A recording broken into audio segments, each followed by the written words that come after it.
I woke up at 6:30. I saw this TikTok of the ICC prosecutor literally saying, we're putting out an arrest warrant for Benjamin Netanyahu, and I thought I was hallucinating. Like, I thought I was dreaming. This isn't fucking Vladimir Putin, dude. This is motherfucking Benjamin Netanyahu. This is an extension of America. It is completely unprecedented. Americans are so mad, like unimaginably mad. Israel is unimaginably mad. Prosecutor in The Hague, with what audacity do you dare compare the monsters of Hamas to the soldiers of the IDF, the most moral army in the world? The most moral army in the world, saying that our best democracy, the best apartheid anyone has ever seen, is actually an apartheid and bad. How dare you? Oh, it's so good. The most moral army in the world. Tens of thousands of children and women and elderly and men, civilians, destroying any matter of like civil infrastructure. Whew.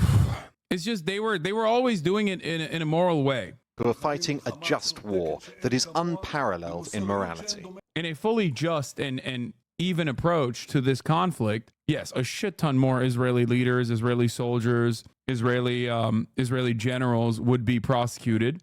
Here's the thing. The ICC going after Israeli leadership is unimaginable. I cannot think of a single fucking instance in the history of the ICC or the ICJ as well, but certainly in the ICC, where someone who is an active collaborator with the American government that is getting political cover from the American government that has ever been prosecuted like this, that has ever had even an application for their arrest warrants, ever. Sure, maybe there might be like a person who did collaborate with the Americans at a certain point that we no longer have use for, that might have an arrest warrant later down the line, not actively while they are currently engaging in the acts, the violent acts, and certainly not while America is offering open political cover for said acts. This is a massive, moment, a unimaginably huge change of attitude, an unimaginably huge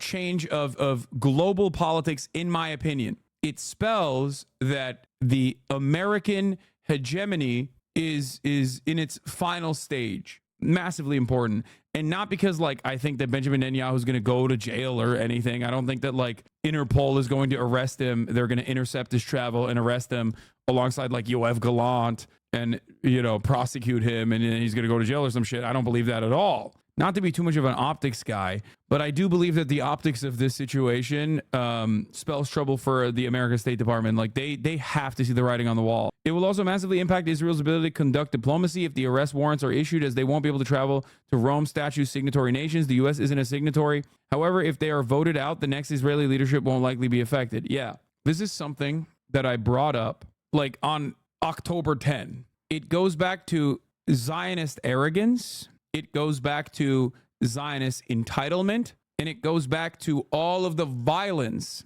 that is happening as a consequence of those opinions, as a consequence of that mentality, that fascist mentality running rampant through every aspect of Israeli governance. Israeli Foreign Minister Katz asked AIPAC leaders to work with Congress against the ICC decision. Open foreign interference in American domestic affairs, American foreign policy. When Vladimir Putin was hit with an ICC arrest warrant over Ukraine, it immediately meant travel to any signatory to the Rome Statute. China, not one of them, risked possible arrest. For now, no such risk for Benjamin Netanyahu, at least not until a panel of judges rules on the prosecutor's request. Britain, an ICC member, has called the move unhelpful. President Biden has labelled it outrageous. Legal experts say a decision on the warrants could come within weeks. There are decades where nothing happens, and then there are weeks where decades happen. I hope I'm not like hyping this up too much, okay? Among 124 countries, Germany is a signatory to the Rome Statute. Would they arrest Bibi? Are they obliged to? That would be awesome. So they can say that even though Palestine isn't an internationally recognized state, for the purposes of the court, it is. That's going to sound odd to people. Well, no. I mean, effectively, what they're saying is they're confirming that Palestine is a state. Now, if we go back to 2015, when Palestine ratified the Rome Statute, and then 2018, when it... I think you're hyping this up too much, unfortunately. Guys, I don't think that Benjamin Netanyahu is going to get fucking arrested, okay? I've never said that I personally believe that Benjamin Netanyahu is going to get fucking packed up, or Yoav Gallant. I'm simply stating that this is a change of pace, at least for the time being, a major change of pace from the way that international organs of justice have operated, an arm of American imperialism. The fact that they are even petitioning to start the arrest warrant process, the fact that they're even applying for it, unironically, a major shift. You have to remember, it's about pressure on all fronts. You can literally look at each individual, protest and go, oh, well, this doesn't seem to be that big. That doesn't seem, what are the college protests doing? What are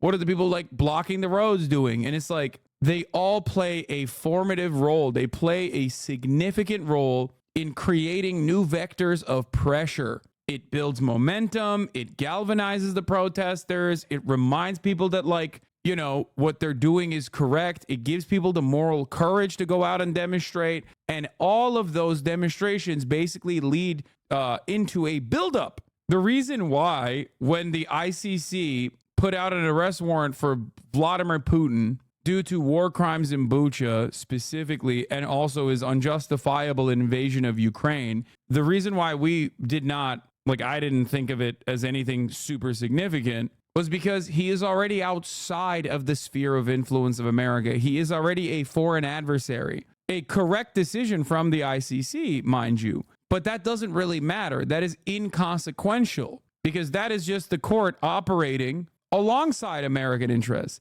This is perhaps one of the first instances where the court is operating against American interests. It's huge. That's why I always say sanctions often don't work against foreign adversaries, but do work against our allies, because our allies do not suspect it. They do not craft their entire economy and the entire mode of existence around potentially getting sanctioned by the United States of America in the way that countries outside of the sphere of influence of the United States and the Western world referred itself to the International Criminal Court. The prosecutor at that time took the rather extraordinary step of asking a panel of the pretrial judges to determine whether the Office of the Prosecutor had jurisdiction over what happened in Palestine. And the panel of judges clearly said that it does. So does this mean that if an arrest warrant is granted, any country that is a signatory to the ICC would have an obligation to arrest Netanyahu if he sets foot in their country? Absolutely, yes. It's very clearly what it means. So this could massively restrict his ability to act as an international leader? It could, and it should, yes. Can't stress enough that this is just the application. It could take months for the court to decide. However, oh my God, will I be the happiest lad in the land if Bibi and Sarah Netanyahu will no longer be able to go to their retirement vacations in Europe? One of Bibi's corruption cases has to do with bribery via hundreds and hundreds of expensive champagne bottles, and now he may have to drink all of them alone in his basement instead of abroad.